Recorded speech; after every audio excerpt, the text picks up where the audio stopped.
Hello friends, तो कैसे हो आप सब लोग। तो अभी जो टाइम है सुबह की जो है अप्रॉक्स 7 या 7:30 हो रहे होंगे।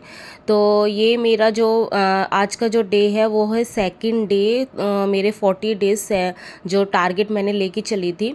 तो आज है सैटरडे, तो आज बेटे का एग्ज़ाम था। तो हस्बैंड का जैसे कि सैटरडे संडे ऑफ रहता है, तो सैटरडे को उन्होंने बोला कि वो उसको छोड़ देंगे।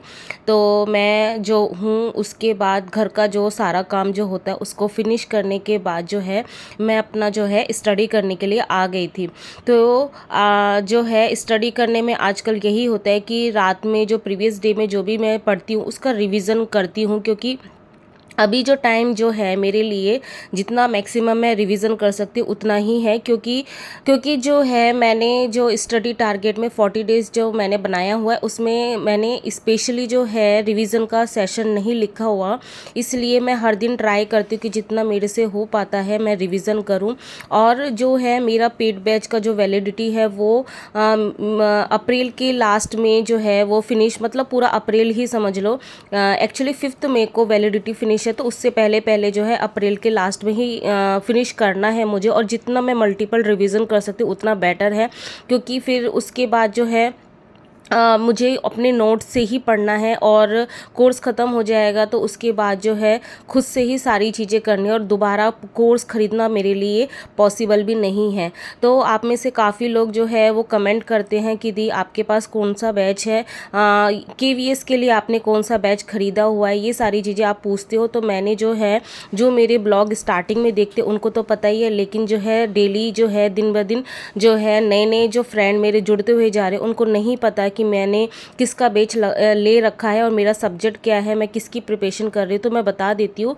एक्चुअली जो है मैं जो हूँ स्पेशली जो है DT+B की ही प्रिपरेशन कर रही थी। जो मेरी स्टार्टिंग थी वो DT+B से ही थी, लेकिन DT+B का अभी कुछ नहीं पता। तो KVS का अभी सामने आ रहा है कि नोटिफिकेशन वगैरह उसके रूल रेगुलेशन, तो ऐसा लग रहा है कि KVS के ही एग्ज़ाम होंगे और मैं सेंट्रल का मतलब दिल्ली का और DT+B और KVS इन दोनों की मेन जो है प्रिपरेशन कर रही हूँ, और NVS की।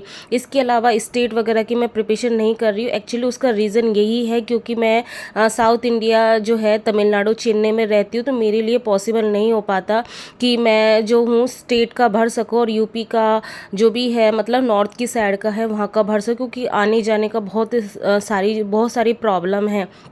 और जो मेरे डेली ब्लॉग देते हैं उनको ये भी पता होगा मेरे घर का कंस्ट्रक्शन का जो है काम चला हुआ है। तो बहुत सारी चीज़ें, तो मेरे पास जो अपॉर्चुनिटी अभी जो हाल फिलहाल है वो यही है कि मैं अपना KVS और DT+B इनका ही दे सकती हूँ।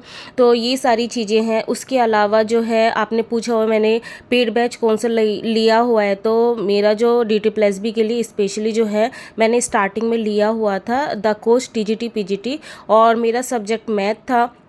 तो उसके हिसाब से तो मैं PGT का भी भर सकती थी, लेकिन मैंने DT+ में PGT का इसलिए नहीं भरा क्योंकि उसकी पोस्ट कम है और मेरे लिए पॉसिबल नहीं है बार बार जाना दिल्ली, क्योंकि मतलब टाइम का बहुत ज़्यादा जो है प्रॉब्लम होता है मेरे लिए।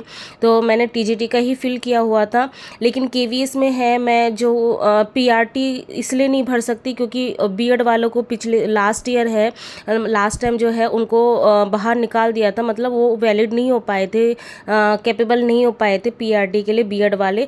तो इसीलिए मैं अभी इसकी प्रिपरेशन नहीं कर रही हूँ। मैं KVS में जो TGT और PGT इन दोनों की ही प्रिपरेशन कर रही हूँ, क्योंकि KVS में ये होता है कि आप अपने जहाँ पे भी रहते हो वहाँ से भी दे सकते हो। लेकिन अभी नए रूल के हिसाब से ऐसा बोला जा रहा है कि मे बी जो एग्ज़ाम सेंटर होगा, क्योंकि पिछली बार जो है बहुत सारे करप्शन वगैरह हुए थे सेंटर में, तो इसलिए ऐसा बोला जा रहा है जो भी जहाँ पे भी आप रहते हो वहाँ से 100 किलोमीटर इतना दूर मे बी हो सकता है। तो जो भी हो, तो मैं मतलब मेन तो यही है कि मैं स्टेट में जिस स्टेट में रहती हूँ हाल फिलहाल वहाँ पे ही होगा।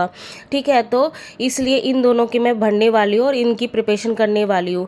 फिर उसके बाद जो है आपने बोला KVS के लिए मैंने कोई पेड बैच खरीदा, तो मैंने KVS के लिए कोई पेड बैच नहीं खरीदा। ऑब्वियस सी बात है, जब आप DT+B की इतने हाई लेवल के एग्ज़ाम की प्रिपरेशन करते हो तो आपको नीड नहीं पड़ती है उससे जो छोटे लेवल के होते हैं उनके लिए।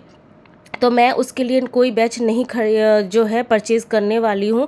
इसलिए मैं जो हूँ अपना जो पेड बैच मैंने लिया उसको बार बार मल्टीपल रिवीजन कर रही हूँ, जिससे मेरे दिमाग में बहुत अच्छे से सेट हो जाए और कोई भी जो चीज़ें हैं मुझसे छूटे दूसरी बात ये आपने बोला हुआ था कि दी केवीएस में जो है जो टीजीटी का स्पेशली जो मैथ का सिलेबस है वो जो मैंने जो 40 डेज़ का टारगेट स्टडी टारगेट दिया था उन्होंने उनके हिसाब से जो है वो मतलब वो मैच नहीं करता है। तो मैं एक बात ये बोलना चाहती हूँ कि केवीएस तो हाँ ठीक है कि वो अपने जो सिलेबस होता है उसके ऊपर स्टिक रहता है, लेकिन केवीएस ने अभी भी फाइनलाइज कोई सिलेबस नहीं दिया। उन्होंने ये बोला हुआ है 6 टू जो है 10 तक हमें पढ़ना है, लेकिन अगर आप क्वेश्चन देखते हो उसके तो आप देखो कि 11 12 तक टच करता है वो, ठीक है। और हमें नहीं पता, अभी बहुत सारी चेंजेस होने वाले हैं और DT+B का कभी भी एग्ज़ाम मान लो हो जाता है तो फिर क्या होगा। इसलिए मैं वो कोई भी रिस्क नहीं लेना चाहती हूँ। इसलिए आपको सब्जेक्ट पे अपने कमांडिंग होनी चाहिए और जितना हाई लेवल तक आपको अगर करना चाहते हो तो कर सकते हैं, क्योंकि इसमें हमारी मतलब हमारा नुकसान कुछ नहीं है, ठीक है। तो इसलिए मैं कोई भी रिस्क नहीं लेना चाहती, क्योंकि मेरे लिए तो क्या ये लास्ट चांस ही है, क्योंकि ऑब्वियस सी बात है मुझे जो है अपनी फैमिली को भी ध्यान देना पड़ेगा। 2 साल हो चुके हैं प्रिपरेशन को करते करते, और आपको ये भी सोचना चाहिए माइंड में कि हमें ज़िंदगी भर जो है अपनी जो है स्टडी नहीं करनी है। आपको एक टाइम पे ये सोचना होता है कि ये मेरा लास्ट चांस है और इसके बाद जो है मुझे और दोबारा से मुझे री अटेम्प्ट नहीं करना है। इसलिए अभी जो है मुझे इस टाइम पे अपना 101% जो है मतलब जितना भी एफ़र्ट है उससे भी ज़्यादा एफ़र्ट मुझे लगाना है, जिससे मेरा इस बार जो है सिलेक्शन हो जाए। ऐसा आपको अपने माइंड में सेट करना पड़ेगा, नहीं तो आपके अगर माइंड में ज़रा सा भी रह गया ना 1% कि नहीं अगर इस बार नहीं हुआ तो अगली बार, तो आप जो है एग्ज़ाम को क्लियर करने की चांसेस ना आपके ज़्यादा कम हो जाएंगे। और हम हाउसवाइफ हैं, हमारी फैमिली होती है, हमारे बच्चे होते हैं, हमें उनको भी देखना पड़ता है। और अभी जो है हम जो हाउसवाइफ है हमें घर का काम निकालते हुए फैमिली से टाइम निकालते हुए पढ़ना पड़ता है। तो हम इस तरीके से जो है हमें बार बार ऐसा चांस नहीं मिलता, हमें अपनी फैमिली को भी देखना पड़ता है। इसलिए मैं इसलिए कोई भी चांस नहीं लेना चाहती हूँ, इसलिए यही मेरा लास्ट चांस है, यही मान के मैं कर रही हूँ। इसलिए जो भी है मैं अपना जो है हमेशा प्रिपरेशन हाई लेवल की लेके चल रही हूँ कि अगर केवीएस का मैं दे रही हूँ तो इस बार एक बार में ही होना चाहिए। क्योंकि लास्ट टाइम पे जब मैंने केवीएस का दिया था तब मैंने कोई पेड बैच नहीं लिया था और मैं ओनली जो है ट्यूशन पढ़ाती थी। उसी लेवल पे जब मैंने प्रिपरेशन किया था तो ओनली जो है मेरे जो है 20 मार्क्स से रह गए थे। तो वो एक कॉन्फिडेंस है, वो एक एक्सपीरियंस है कि एग्ज़ाम का पैटर्न कैसा आया, तो मैं उसके अकॉर्डिंग जो है प्रिपरेशन कर रही हूँ। माइंड में मेरा सेट है कि मुझे इससे भी लेवल जो है हाई करना है, जिससे मेरा इस बार में ही सिलेक्शन हो जाए, कोई भी मेरी प्रॉब्लम नहीं आए। और मैं अपना जो है मुझे जो है पढ़ाना अच्छा लगता है, इसलिए मैं ये सोचती हूँ जब भी मैं टीचर बनूँ तो मेरे पास जो है अपने सब्जेक्ट को, जो मेरा सब्जेक्ट है वो बेस बहुत ज़्यादा हाई रहे, जिससे मैं अच्छे से अच्छा पढ़ा सकूँ। क्योंकि मेरा जो ड्रीम है वो टीचर बनना ही है, इसलिए मैं कभी और कुछ सोचती भी नहीं हूँ। और हमेशा जो है इतने साल हो चुके हैं प्रिपरेशन करते हुए, तो मैंने कभी भी दूसरी और सेक्शन में सोचा ही नहीं कि मुझे और कुछ करना है। तो अगर आप रियल में एक टीचर बनना चाहते हो तो आपको अपने सब्जेक्ट में बहुत अच्छी कमांड होनी चाहिए। सेम आपको पेडालॉजी सेक्शन में भी बहुत अच्छा होना चाहिए, क्योंकि आप जब पढ़ाते हो तो ओनली पढ़ाना भी नहीं होता, बच्चों को समझना भी होता है। और आजकल की जनरेशन में जो होते हैं बच्चों को बहुत सारी प्रॉब्लम होती है, तो आपको वो चीज़ भी फेस करनी है। तो मैं जो हूँ रियल में बनना चाहती हूँ टीचर, इसलिए पेडालॉजी सेक्शन मुझे अच्छा भी लगता है। और इसलिए जो है अभी सिलेबस जो है लास्ट ईयर का जो लास्ट टाइम जो सिलेबस था उसके अकॉर्डिंग मैं प्रिपरेशन कर रही हूँ। अभी कोई नेक्स्ट जो अभी जो है नए नए चेंजेस आ रहे हैं तो मे बी सिलेबस में थोड़ा बहुत चेंज है, लेकिन ऐसा नहीं है कि पूरा 360 वे चेंज हो जाएगा, कुछ पोर्शन ही चेंज होगा। पेडालॉजी जो है नॉर्मली जो चाइल्ड की पेडालॉजी है वो तो वही रहेगी ना। इसलिए जब तक नया सिलेबस नहीं आ जाता मैं प्रीवियस जो हुआ था 2 ईयर्स पहले मैं उसी को लेके ही चल रही हूँ। तो बस आज का दिन बस इतना ही था, फिर मिलते हैं नेक्स्ट व्लॉग में, तब तक के लिए बाय, गुड नाइट।